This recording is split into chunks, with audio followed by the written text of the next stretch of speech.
Tite disse sim ao Flamengo de acordo com informações do jornalista Eric Faria, do Globoesporte.com. Bom, agora que o Adenor disse sim, está na hora da gente projetar como que vai ser esse Flamengo dele, o que ele vai utilizar como jogadores preferenciais da sua espinha dorsal. Vamos projetar escalações do Flamengo do Tite baseado em cada trabalho mais recente dele nos últimos 10 anos, na verdade. Para poder fazer esse tipo de projeção, eu utilizo meus conhecimentos que eu adquiri em cursos ao longo da vida. Um desses cursos, eu acho que o primeiro deles, aquele que pode te dar o start nessa carreira de analista, comunicador, ou analista de jogador, ou analista de clube, ou dirigente de clube, pode ser o curso Explorando o Jogo, do Laboratório do Futebol. Esse curso está saindo por R$ 15 por mês, e você acessa esse cupom de desconto clicando no link que está na descrição do vídeo e no comentário fixado. Então aproveitem a promoção do Laboratório do Futebol e vamos falar de tática sem tatiquês. O Corinthians de 2012 é o time onde Tite mais conquistou coisas importantes, impactantes no cenário do futebol mundial. E a gente falou sobre esse time com a voz do Tite, o Tite explicando a sua tática e nós reagimos às explicações dele. E eu vou deixar aqui em cima para você assistir. Também fizemos já a análise completa sobre o Tite, que também está aqui no canal já há uma semana. Vá lá assistir o vídeo. Pois bem, esse time jogava num 4-2-3-1, que tinha um centroavante que pesava a área, era um pivôzão, todo mundo conhece bem o Paulo Guerreiro. O Emerson Sheik não era bem um ponta e também não era um centroavante, então ele era um segundo atacante, só que jogando num 4-2-3-1. E o Danilo, que era um meia clássico, só que tinha capacidade de jogar um pouco aberto também, canhoto, um meia clássico que muita gente comparava em estilo, né, e não em qualidade, ao Zidane.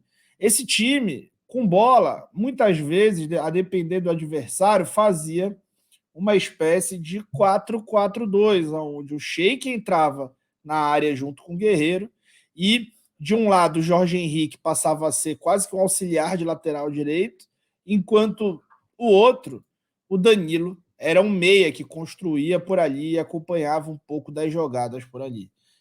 Além dos laterais defensivos, tinha um volante daqueles que ataca espaço, que ataca a área, como é característica do Tite. Então, imaginando esses conceitos e projetando no Flamengo, eu imaginei o seguinte. Bom, Rossi ou qualquer outro goleiro, na verdade, essa decisão é muito particular. Ayrton Lucas, porque não tem outro, né? O Felipe Luiz já está parando. Léo Pereira, Fabrício Bruno, aqui a gente pode ter novidade, mas o Fabrício defensivamente entrega bastante e o Tite, pelo menos naquele período, era um técnico que não ligava tanto assim para a fase ofensiva dos zagueiros, se preocupava mais com eles defendendo mesmo. E o Varela é um que pode crescer. É claro que a gente está projetando a médio prazo, não a curto prazo, que o Varela está lesionado. Na frente dessa defesa, o Gerson como um segundo volante, não como um meia, imaginando ali uma espécie de Paulinho com ele, que ataca muito bem o espaço. Pulgar, ali como zagueiro, Arrascaeta, Bruno Henrique aberto, e sobre isso eu tenho dúvidas, tá? Pedro centralizado, dando aquele peso como o Guerreiro, e o Everton Ribeiro aberto. E aí, imaginando isso, seria o Arrasca entrando pelo lado esquerdo, no momento ofensivo, como muitas vezes acontece, o Bruno Henrique entrando na área junto com o Pedro, e o Gerson atacando esse espaço. No momento defensivo, o Arrasca baixando, né, pelo lado esquerdo, e o Bruno Henrique sobrando um pouco mais com o Pedro. O grande negócio, o Bruno Henrique ser utilizado na ponta pelo Tite, tem alguns pontos aqui que a gente precisa deixar claro para vocês.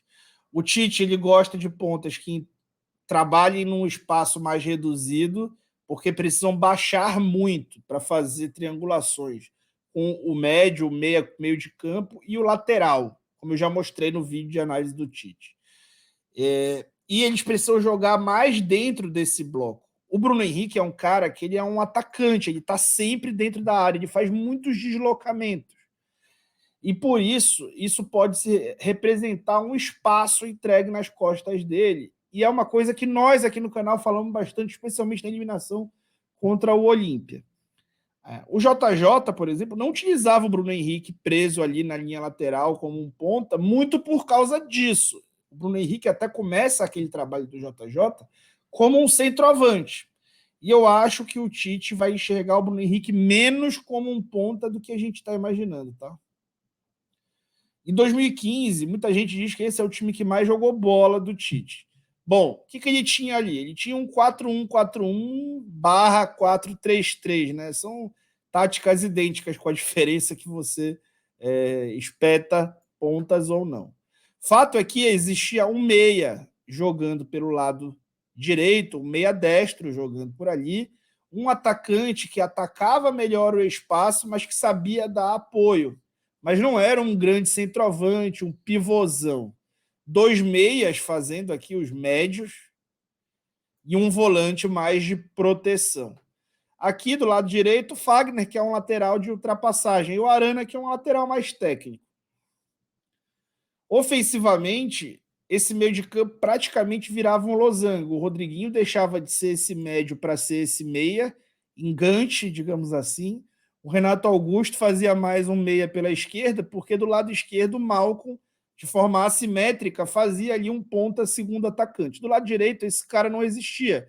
O que acontecia era o Fagner ultrapassar e ele ser o cara da força daquele lado. Ultrapassagens que eram muito menos frequentes no caso do Arana, que iria depois desabrochar com o Carille. Defensivamente, aquele time defendia num 4-1-4-1. O 4-1-4-1 é legal na defesa porque ele mascara eventuais faltas de compactação, porque esse volante ele um pouco que remedia o espaço entre as linhas.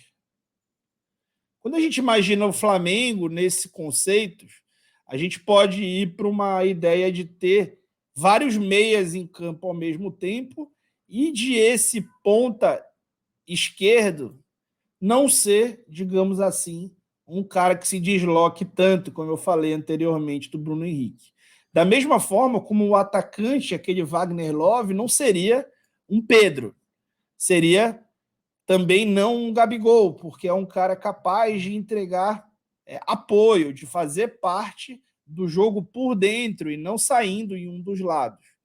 Então a gente imaginou aqui esse time com o Everton Ribeiro aberto pela direita, o Arrascaeta, o Gerson e o Cebolinha, com o Wesley fazendo a ultrapassagem. E aí, quando o time se torna num losango ali, no momento com bola, basicamente, tendo do lado esquerdo um jogador que é um ponta, mas também um meia que vai assumir aquele espaço, e o Gerson assume esse espaço muito bem, o time ficaria basicamente assim, tá? Com o Bruno Henrique titular e não Pedro e nem Gabriel. Será que ele faria isso? Não sei. Mas tentando projetar um time análogo àquele Corinthians de 2015, seria algo por aí. E aí, no momento defensivo, esse 4-1-4-1 se manteria mais compacto, deslocamentos bem menores desses outros jogadores. Pô, mas tu colocou o Cebolinha, eu tô colocando o Cebolinha do Tite. Tite já potencializou esse jogador no passado, já foi muito bem com ele no passado recente.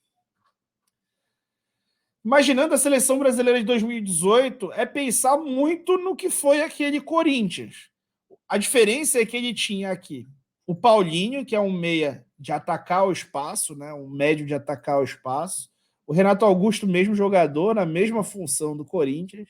O craque do time era o meia, o ponta esquerdo, que na verdade era um segundo atacante. Enquanto do lado direito já tinha o construtor mais avançado do time. Aqui na defesa tinha o Marcelo, que era um lateral esquerdo craque, que também fazia ultrapassagem, até porque esse ponta esquerdo era um cara que centralizava o jogo. E um lateral direito, que eu não tenho por que falar o nome, que era o jogador que construía mais por dentro também. E aí, esse time era mais um 4-3-3 fechado, digamos assim. Defensivamente, também era um time que defendia num 4-1-4-1, mas vejam a diferença. Né? O Neymar era o cara que chegava na área para atacar, mas no momento defensivo ele era o cara que sobrava, porque a tentativa era que o Gabriel Jesus muitas vezes fechasse o setor direito da defesa, o que claramente prejudicou o seu trabalho na seleção brasileira. Então esse 4-1-4-1 nem sempre se formava, às vezes se formava só esse 4-4-2, porque o deslocamento que o Jesus tinha que fazer sem bola era gigantesco, tá? Imaginando isso no Flamengo, a gente pode pensar num outro lateral direito, aqui a gente já está usando os 3 laterais direitos para diferentes propostas, né? Então, Ayrton Lucas, Léo Fabrício, Mateuzinho, por conta da necessidade de construir mais por dentro, assim como fazia aquele lateral direito que o Tite gostava de usar. Pulgar, Vitor Hugo entrando no time nesse cenário, Arrascaeta e o Gerson aberto pelo lado direito. E aí, na fase ofensiva, de novo, um 4-3-3 fechado, com o Gerson sendo essa referência por um lado, o Gabriel do outro. O mal dessa formação é que o Arrascaeta ficaria um pouco distante, um pouco mais distante do gol, um pouco mais na base da jogada. Ele é um cara de muita decisão. Eu fiz isso para não colocar o Arrascaeta no lado direito, mas não se espantem se o Tite tentar. Ele conseguiu isso muito bem com o Felipe Coutinho, e o elenco do Flamengo, por conta de ter o Bruno Henrique do outro lado, facilita esse tipo de ideia. E eu tentaria. Eu não coloquei aqui para não ser muito pardal, mas não espere essa tentativa esse ano. Esse ano ele vai tentar fazer do jeito que for, mais fácil e mais rápido de implantar para ser campeão brasileiro, quem sabe, né? E aí, na fase defensiva, quem teria que percorrer esse deslocamento seria o Gabriel, mas, de novo, tentando manter ali a ideia de que esses 4 jogadores formariam 2 linhas de 4 e que ele seria o cara que teria que tentar chegar com o Bruno Henrique mais liberado desse trabalho. Gente, é muito necessário liberar o Bruno Henrique desse trabalho, tá? Vocês já viram aqui. Sempre foi necessário. A diferença é que como o Flamengo demite técnico toda hora, quando os técnicos percebem isso, eles já caíram, ou já estão para cair, ou foi eliminado da Libertadores por causa disso, entre outras coisas. Aqui, imaginando a seleção brasileira de 2022, o último trabalho do Tite, ele foi muito mais para conceitos de jogo de posição mesmo. Ele tinha um 4-1-4-1, com um lateral ali que fechava mais por dentro, nem acabou nem sendo Militão por conta das lesões, né? Sendo e não sendo. Os laterais subiam mais por dentro e os pontas faziam muito mais uma amplitude com profundidade para os meias trabalharem um pouco mais por dentro. Então, o que acontecia, Rafinha e Vini, pontas pelos lados, Militão e Alexandro fazendo praticamente um trio de volantes ali com o Casemiro, com os 2 zagueiros mais centralizados naquela pirâmide. Aqui era o momento que o time perdia a bola também. E a ideia de ter o Richarlison mais pela direita nesse momento era justamente liberar o Neymar e também não fazer o Vini Júnior ter que acompanhar um lateral até o final. E aí, primeiro o time fazia essa linha de 3 defensiva no perde-pressiona, coisa que nos outros times do Tite o Tite não fazia, e o Alexandre segurava os contra-ataques na costa do Vini. Assim como o Rafinha tinha uma função diferente do Vini quando o time perdia a bola.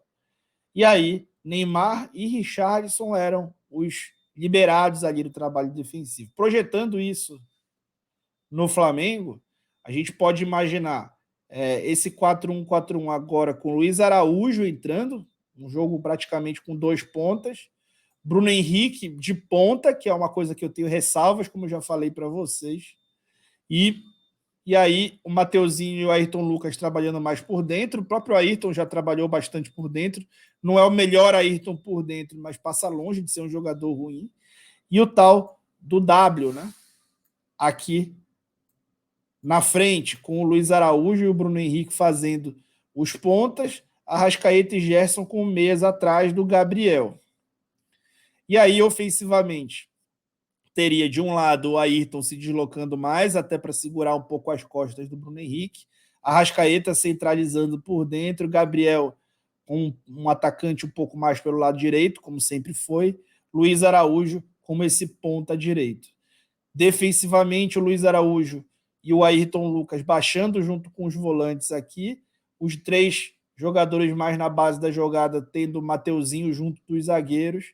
E depois as 2 linhas de 4 com o Gabriel e a Arrascaeta, dessa vez liberados do trabalho defensivo. Gente, de novo, o Bruno Henrique, o ideal é que ele seja um dos jogadores liberados desse trabalho defensivo. Tá? Quando isso não acontece, eu acho que o Flamengo tem problemas ao longo desses últimos anos aí.